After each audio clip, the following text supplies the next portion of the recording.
ہم نے دیکھا کہ ایک جگہ بکریوں کا ریوڑ ہے، ساری بکریاں ایک جیسی نظر آتی، لیکن جو چرواہا تھا اس کو یہ پتا تھا کہ کون سی بکری کا کون سا بچہ ہے۔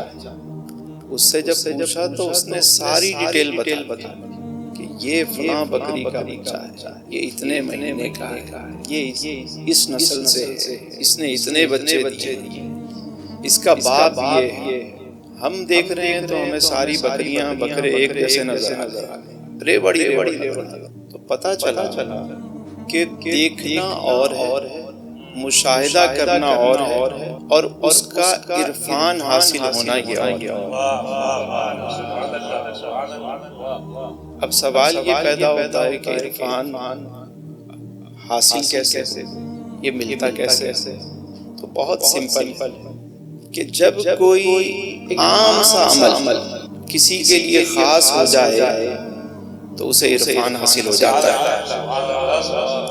ایک شخص آیا استاد کے پاس، کہا مجھے پڑھائی سیکھنا چاہتا ہوں۔ میں کہا پڑھو الف۔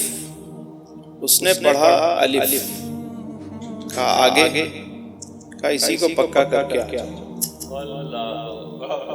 اسی کو پکاؤ، جب یہ پک جائے تو پھر آ جانا، پھر آگے پڑھا دیں گے۔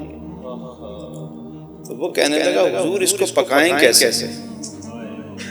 اس کو پکائیں کیسے؟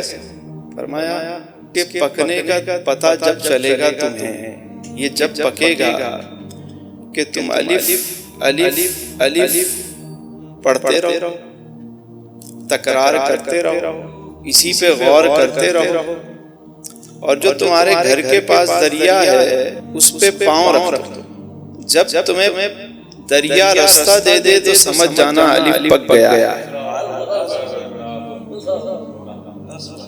لگا رہا، وقت گزرتا رہا، الف الف الف کی تکرار میں شب و روز بیت رہے ہیں، وقت بیت گیا، اور وہ روز جاتا صبح کو اور جا کے دریا میں پاؤں رکھتا، جب پاؤں ڈوبنے لگتا تو پاؤں ہٹا دیتا۔ ایک دن اس نے پاؤں رکھا تو پتہ چلا راستہ بنا ہوا ہے۔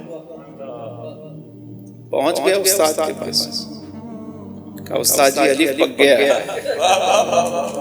الف پک گیا ہے، آگے کی بات کریں۔